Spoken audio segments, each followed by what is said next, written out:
Ќе ми дозволите неколку основни податоци за состанокот кој туку што заврши. Значи, станува збор за прва конститутивна седница на Советот за безбедност. За жал, прва после цели 3 години. Во меѓувреме, поради немањето на политичка волја, Советот за безбедност, кој е уставна категорија и е исклучително важен државен орган, беше непотребно маргинализиран, дури и заборавен. Конечно, значи, велам, после 3 години свикавме седница да го конституираме и ја договоривме динамиката на следните средби. Присутни на состанокот беа членовите на Советот за безбедност по функција. Знаете дека тројцата председатели на држава, на влада и на собрание се членови на Советот за безбедност. Понатаму министрите за внатрешни, надворешни и одбрана и тројцата членови кои ги предлага, кои ги бира председателот на државата. Можам да ги споменам затоа што тие се единствено нови во овој состав на Советот, иако претходно преку соопштение ги најавивме нивните имиња, и тоа да ги повторам уште еднаш. Ще станува збор за професорот Трајан Госевски, професорот Ветон Лјатифи и професорот Ненад Марковиќ. На средбата, надвор од редовниот состав на Советот за безбедност, јас поканив уште представници од 3 институции, го поканив началникот на Генералштабот на армијата, директорот на Агенцијата за разузнавање и директорот на сега поново Агенцијата за национална безбедност. Присутен беше заменикот началник на Генералштабот, бидејќи началникот на Генералштабот е на службено патување и доаѓа доцна вечерва, не можеше да биде присутен на средбата. На средбата беше поканет и председателот на ВМРО ДПМН, Христијан Мицковски, уредно поканет со писмена покана. За жал, до овој момент немаме никаков повратен одговор за тоа зошто не присуствуваше на средбата на Советот за безбедност. Мојата намера беше, тоа ја објавив пред извесен период, сметав дека представниците на опозицијата, особено на најголемите, релевантните опозициони партии, мораат да присуствуваат по покана од председателот на средбите, на состаноците на Советот за безбедност, затоа што Советот за безбедност не е приватна институција на председателот и на седниците на Советот за безбедност не се дискутира за приватни работи или за партиски работи и темите на дневен ред, видовте и по денешната објава, воопшто не се работа само на владината коалиција. Станува збор за теми од суштинско, од фундаментално значење за безбедноста на државата.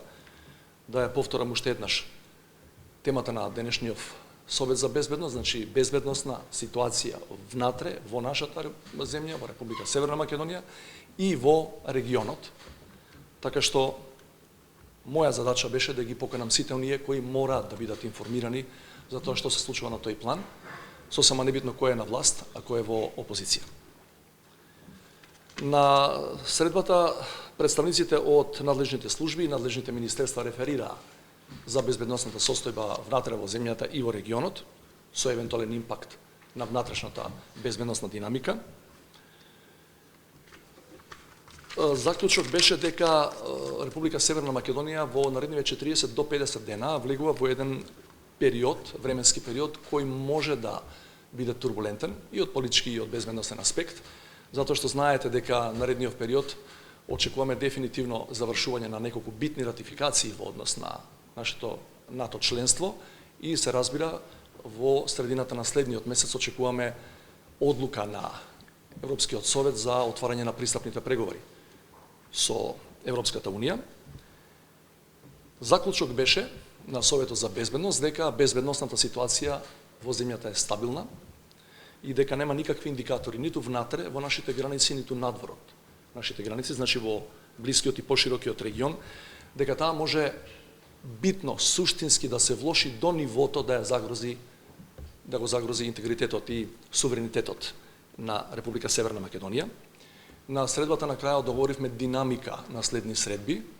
Прилика на секој 2 до 3 месеци ќе има седница на Советот за безбедност, затоа што сметаме дека живееме во таков временски период, а улогата на Советот е така уставно поставена, што е многу значено да има редовни среќавања, редовна размена на информации и координација на највисоките политички органи во оваа земја, за тоа што се случува и што може да се случува. Во овој контекст е битно да напоменам дека Советот за безбедност на председателот на државата добива и нагласена улога и значење со новиот закон кој неодамна беше усвоен, стапи на сила за координација во рамки на разузнавачко безбедносната заедница. Прва надлежност на тој Совет за координација кој го предводи премиерот според законот. Значи прва негова надлежност е да ги разгледува заклучоците и препораките на Советот за безбедност на председателот на државата и од тој аспект ние мораме да го придвижиме малце ова државно тело, ова државна институција, затоа што реков влегуваме во период во кој и во регионот треба да се затвараат некои преостанати прашања кои се тешки, комплексни за решавање и кои имаат импакт врз безбедноста на сите, кои сме позиционирани во регионот на Западниот Балкан и се разбира и на внатрешен план може да има некакви реперкусии од тоа ако некои трендови во соседството и во поширокиот регион, зборувам значи и за наши државјани кои се на блискоисточните боишта, кои се враќаат и транзитираат преку различни граници, можат да предизвикаат безбедносни проблеми. Но да повторам, заклучокот на Советот за безбедност беше дека нема никакви индикатори дека престои иминентна опасност по нашата безбедност, ниту има такви трендови или тенденции кои се лоцирани или се препознаени од нашите служби, од нашите агенции во регионот, во нашата околина, кои можат да предизвикаат внатрешни консеквенции. Благодарам. Погледате. Да.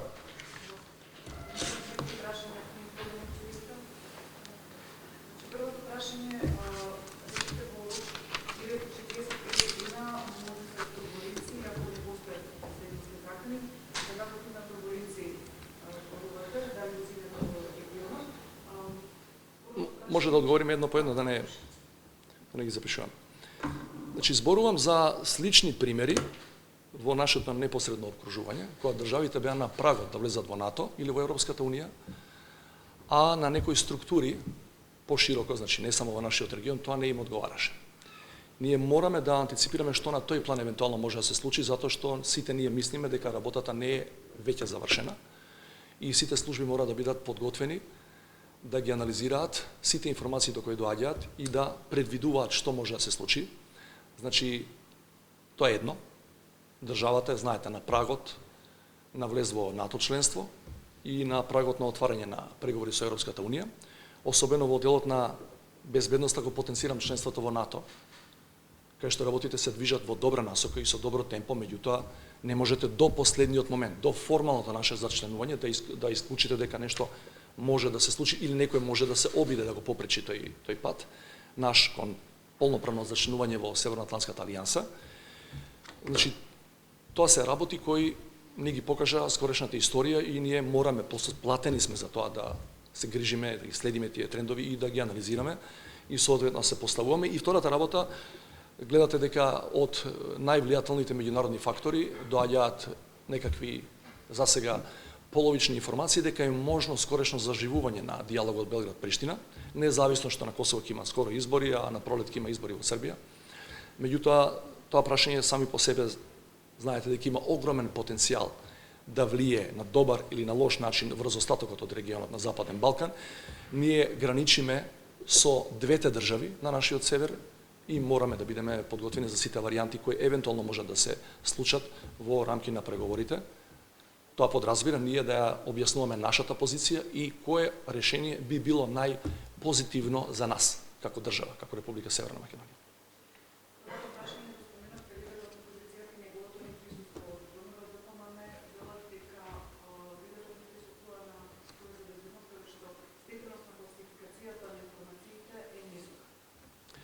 Имаме примери со сличен степен на класификација, кои се случувале и порано, на кои лидерот на тогашната опозиција бил повикуван на Советот за безбедност.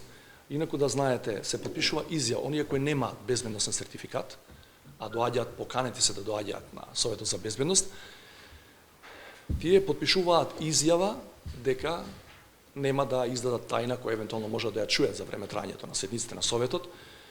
И тоа се случи вечера. Например, двајца од овие членови кои јас ги предлагам во Советот, двајца од професорите, се уште нема добиено безбедносен сертификат и тие подпиша изјава дека ќе ги почитуваат евентуално класифицираните информации кои може да бидат изнесени на седницата на Советот.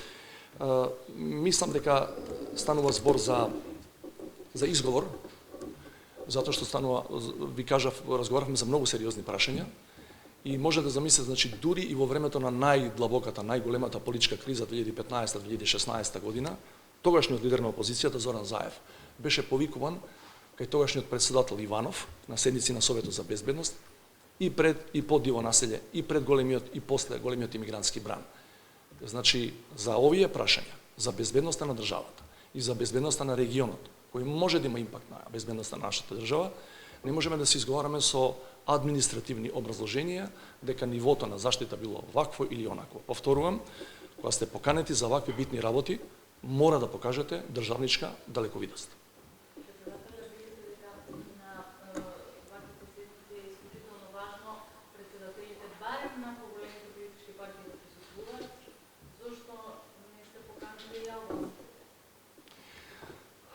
Затоа што го знаете проблемот што се станува збор за албанската опозиција. Го знаете проблемот кој го има дури и во парламентот, околу тоа, па дури во рамки на Државната изборна комисија, која е албанската опозиција во тој дел. Јас немам никаков проблем да повикам уште тројца или четворица, меѓутоа форматот на досегашните средби бил да се повикуваат двајца од така наречената македонска и така наречената албанска опозиција, а не повеќе мина. Немам никаков проблем. Значи, јас имам одлична комуникација и со двајца, тројца и пет мина, со кој посочете ми кого сакате, лидер на така наречената албанска опозиција, и порано, и сега, и денеска. Значи, имам регуларна комуникација и можем наредните седници, ако тие изразат желба да тоа го чујат, немам проблем. Со подпишување на изјава, за чување на државна тајна може да присуствуваат. Во овој момент мислам дека треба да го разбиеме ледот, така да кажем и да го повикуваме најголемата опозициона партија, сосема независно од незиниот доминантен етнички предзнак.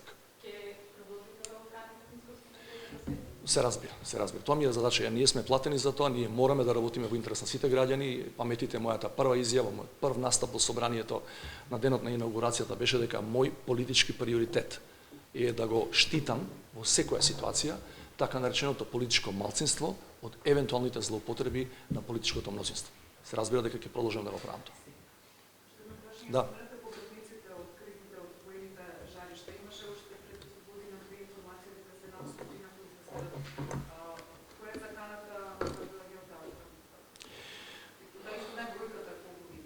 Се знае. Значи, станува збор за бројка од околу 140 луѓе, кои во сите овие години наназад учествувале во некој од тие тамошни регионални кризни жаришта.